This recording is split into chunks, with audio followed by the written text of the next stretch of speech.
What if I told you that Rome, the most powerful empire in the world, was almost brought to its knees not by a barbarian king or a rival general, but by a woman from the middle of the desert? This wasn't Cleopatra. This was a queen who conquered Egypt, took over a third of the Roman Empire, and then had the audacity to mint coins with her own face on them, leaving the emperors off. We all know stories of underdogs who challenge the giants. It's the ultimate tale of ambition and defiance.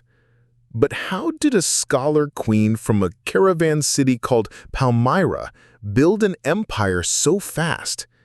And more importantly, what was the one fatal mistake that caused it all to come crashing down? We're about to find out. To understand Zenobia, you first need to understand her home, Palmyra. It wasn't a mighty kingdom. It was a super wealthy oasis city, a jewel in the Syrian desert. Think of it as a crucial hub at the crossroads of the world, connecting the Roman Empire in the west with Persia and the Silk Road in the east. It was a city of merchants and traders, not soldiers. In the mid-3rd century, Palmyra was ruled by a man named Odenathus, and his second wife was a woman named Zenobia. She was known to be stunningly beautiful, but more importantly, she was brilliant. Fluent in multiple languages, fiercely intelligent, and a student of philosophy. She was far more than just a political wife. But for a time, she remained in the background, a queen consort to a powerful husband who was carving out a kingdom for himself on the edge of Rome's influence. Everything changed in 267 AD.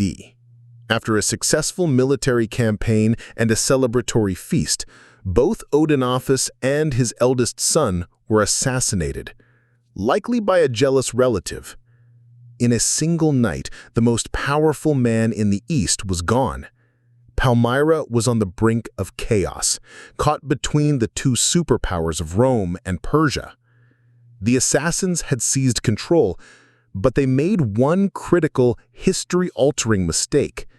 They left Zenobia and her infant son, Vabalithus, alive. And Zenobia did not mourn for long. She acted.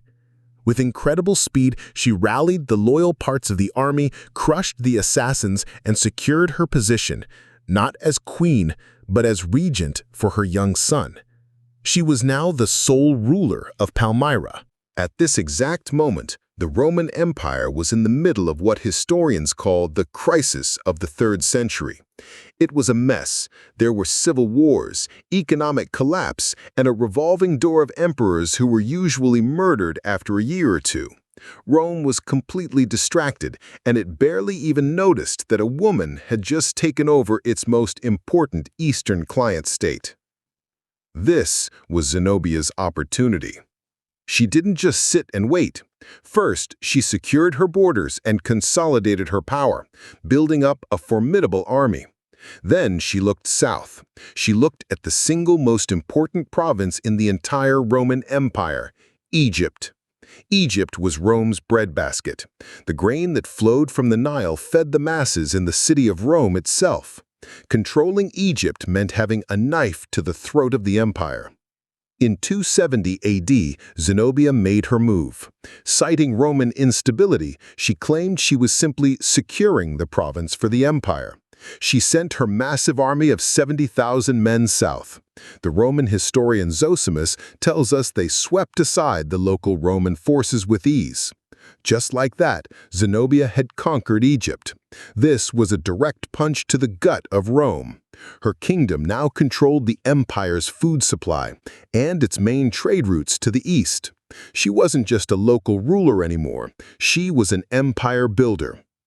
Over the next year, her armies pushed north and west, conquering most of modern-day Turkey and Judea. If you looked at a map in 271 AD, Zenobia's Palmyrene Empire controlled a massive slice of Roman territory.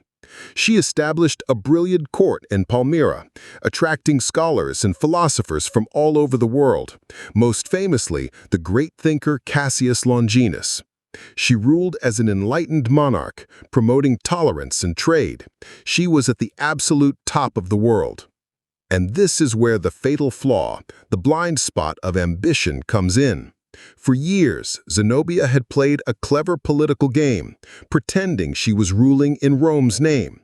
But now, at the height of her power, she made a decision that was a direct declaration of war. She began minting coins with a portrait of her son, labeled Augustus, a title reserved only for the true Roman emperor. On the other side of the coin, she put her own face with the title Augusta, or Empress. There was no ambiguity here. This was a declaration of independence. She was saying her empire was equal to Rome. In any other decade, she might have gotten away with it, but unfortunately for her, the chaos in Rome was ending. A new battle-hardened soldier named Aurelian had just fought his way to the imperial throne. Aurelian wasn't a politician. He was a problem solver who had spent his entire life on the battlefield, and Zenobia had just become his biggest problem. He earned the nickname Restorer of the World, and he was about to show her why. Aurelian didn't waste any time. He assembled his legions and marched east with brutal efficiency. Zenobia's armies met him in modern-day Turkey, first at the Battle of Emei. Zenobia's greatest strength was her heavy cavalry, fearsome warriors covered in armor. But Aurelian was a master strategist. He ordered his own cavalry to pretend to flee, drawing the heavy Palmyrene cavalry into a long, exhausting chase. Once they were tired and disorganized, Aurelian's troops turned and crushed them. Zenobia's forces fell back, but Aurelian defeated them again at the Battle of Emesa, using the same tactic. The path to Palmyra was now open. Zenobia retreated behind the massive walls of her capital city, believing she could withstand a long siege. The city was designed to survive in the desert. It had massive food and water supplies. But Aurelian was relentless. He besieged the city, cutting off all caravan routes. As supplies inside the city began to dwindle, Zenobia realized the situation was hopeless. In a final, desperate gamble, she slipped out of the city at night. Mounted on one of the fastest camels, she raced towards the Euphrates River, hoping to reach the Persian Empire and convince them to become her allies against Rome. Roman horsemen were sent in pursuit. It was a movie-like chase across the desert, but just as she reached the banks of the river, just as she was about to board a boat to freedom, Aurelian's cavalry caught up to her. The rebel queen of the East, the woman who built an empire and made Rome tremble, was now a prisoner of war. Without her queen, the city of Palmyra surrendered. What happened to Zenobia next is a bit of a mystery, with different historians telling different stories. The most dramatic version says she was paraded through the streets of Rome in Aurelian's grand triumph, bound in spectacular golden chains, a living trophy of the restorer of the world. Some say she starved herself or died of illness on the journey to Rome. But there is a kinder and perhaps more likely version of the story. It claims that Aurelian, impressed by her spirit and intelligence, spared her. He gave her a beautiful villa in Tivoli, where she married a Roman senator and lived out her days as a respected philosopher and socialite, her children becoming part of the Roman nobility. We may never know for sure which story is true, but we do know what happened to her empire.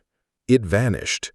Palmyra tried to rebel one more time after Aurelian left, and this time he returned, and his soldiers sacked the city, destroying it so completely that it never regained its glory. Zenobia's story is a powerful one. For a brief, shining moment, she carved out an empire through sheer force of will and intellect.